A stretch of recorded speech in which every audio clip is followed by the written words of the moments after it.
magsimula sa ating klase. Ngayon, kahit nawalan tayo ng kuryente, ay ipagpapatuloy pa rin natin ang ating discussion. So, bago tayo magsimula, ay inayahan ko muna ang lahat na mayroong ba sa ating panalangin. Amen.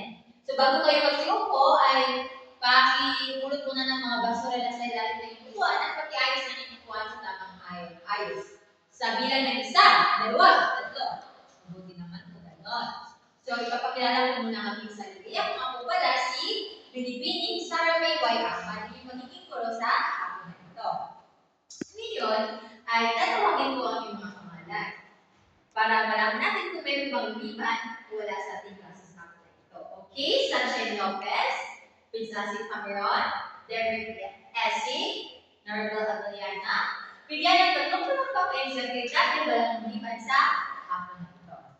At ngayon, meron akong mga halintulin na dapat natin sundin sa aking silid-aralan. Okay, ang una ay makinig ng mabuti. Okay, mga bata, ano ang ginagamit kapag tayo ay nakikinig? Tama, ating tenga. Ilan bang tenga ninyo? Okay, 2. Magaling. Huwag mag-ingay. Kapag si teacher po ay nagsasalita sa harapan, huwag po kayong mag-ingay. Huwag kayong makipag-chismis sa iyong classmates o ka-classmates na hindi naman patungkol sa ating leksyon. Or huwag kayong magsalita sa iyong upuan kung hindi naman kinakailangan. Umupo ng maayos. Okay, paano umupo ng maayos, David? Okay, ganyan dapat. Itaas ang kamay bago sumagot. Kung meron kayong mga katanungan na gusto nyo sumagot, itataas nyo lang ang inyong kamay. Ilan ba ang kamay ninyo? Okay, 2. Ngayon mga bata, meron akong tanong sa inyo. Paano natin malalaman kung malakas o mahina ang tunog ng isang bagay? Okay, tama nga si Mariel. Malalaman natin kung malakas o mahina ang tunog ng isang bagay kapag kahit na nasa malayo tayo ay naririnig natin ang tunog ng isang bagay. Okay, ngayon, meron akong inihanda dito. Gawain. Okay? Basahin ang panunog. Bilugan ang mga larawan na nagpapakita ng halimbawa ng malakas na tunog. Okay, i-check natin kung tama nga ba. Okay, itong drum. Tama. Tutugtog siya ng drum. Tama din kasi maingay at itong mga horn ng sasakyan. Yung isa, hindi kasi nakasign siya ng ibig sabihin, huwag mag-ingay. Okay, bibigyan ko ng score. Okay, tama. Perfect. Okay, ngayon mga bata, ang ating paksa sa hapon na ito ay tungkol sa ang forte at piano.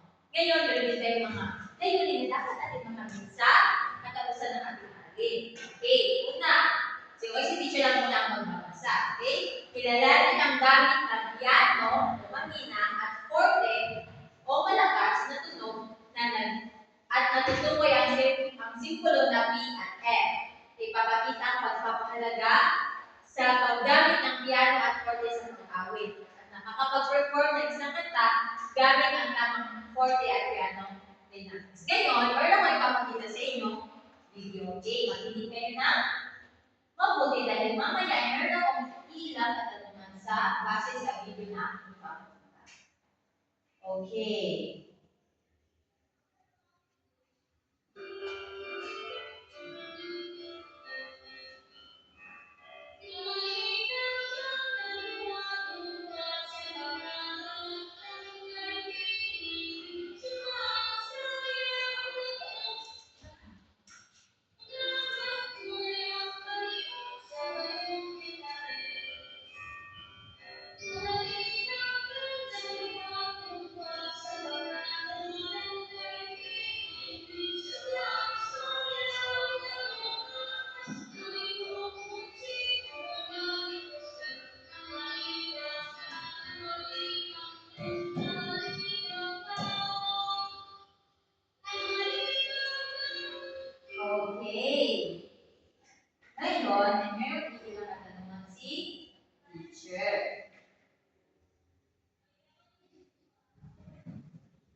Okay, ano-ano mga bagong simbolo ng pagmusika ang nakikita sa awit?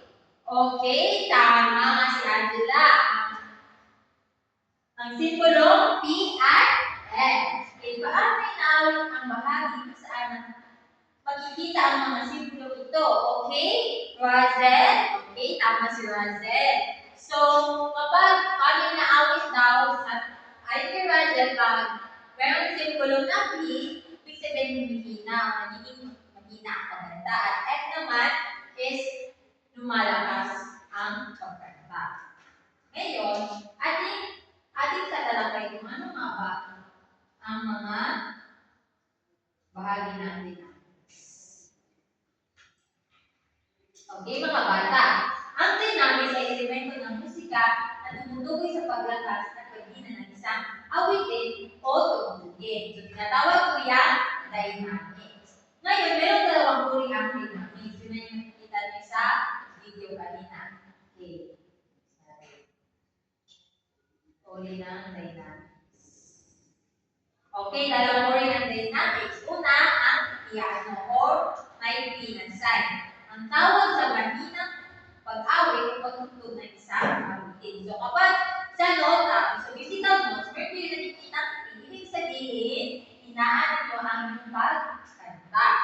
At ang pangalawa naman uri ng dynamics ay ang forte o may simbolong F. Ang tawag sa malakas na pag-awit o pagtugtog ng isang awitin.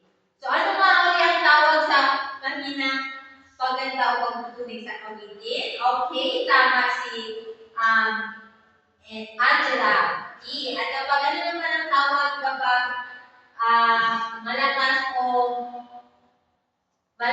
ang pag-awit o pagtugtog ng isang awitin? Okay, tama si Lian. Forte o F.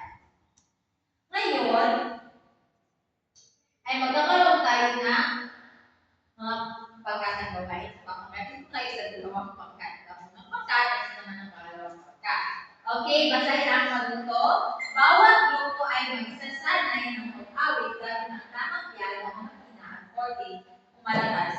Natutog ay naibibigay sa bahagi ng kanta. Kaya meron yung handang rubric si teacher. Okay, kawatuhan sa puntos, kooperasyon sa puntos, takdang oras sa puntos at kabuuan 30 na.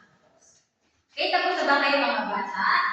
Okay, ngayon, bibigyan natin ng puntos. Para sa unang pangkat, sa kawastuhan, bibigyan natin ng 10 puntos. Sa kooperasyon din naman, kita mo sila ay nag-cooperate, bibigyan din ng 10 puntos. At sa takdang oras, dahil sila yung muna natapos, bibigyan ko ng 10 puntos. So, meron silang 10 puntos. At sa pangalawang pangkat naman sa kawastuhan, bibigyan silang 10 puntos. Sa kooperasyon, bigyan lang siya ng 8 puntos. At sa takdang oras, 8 puntos din. So, meron silang mabuhaan ng ilan? Okay, tama. 26. Meron po kayong mga katanungan, mga bata, bagi sa ating sa hapon nito. Kung wala na, si teacher naman ang magsasanod. Okay. Ano? Okay. Tumayo ka, Razel. Ano ang kahulugan ng piano at forte? At kailan natin ginagamit ang ngayon sa pag-awit o pagtugtog? Okay, tama si Razel. Ang kahulugan ng piano o paghina ng pagkanta at ang forte naman ito ay ang paglakas ng pagkanta o pagtugtog. At ginagamit natin ito upang maging maganda ang isang awitin mo. Tama, ginagamit natin ang piano at forte base sa musical notes or base sa agenda ng isang kanta. Okay mga bata, huwag nyo rin yung forte kapag sa tingin nyo ang kanta ay pang-lulabay, hindi yun ang pop, okay? Hindi ba mga bata? Okay, tama.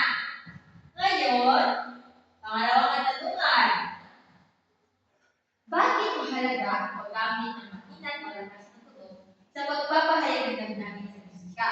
Okay, Derek. Okay, tamang sagot ni Derek. Ginagamit natin ang makinat malakas na tunog sa pagpapahayag ng namin sa musika para mapa-impress o maparamdam natin sa mga nakikinig kung nanonood kung ano nga ba ang emosyon ng isang kanta na iyong na awit.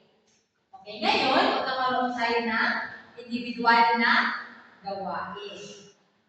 Okay. Para sa individual na gawain ay basahin mo ang tanong to. Okay. Basahin ng mabuti at bilugan ang titik na tamang sagot. Okay, bibigyan ko lamang kayo ng 5 minuto. Itapos na ba mga bata? Okay.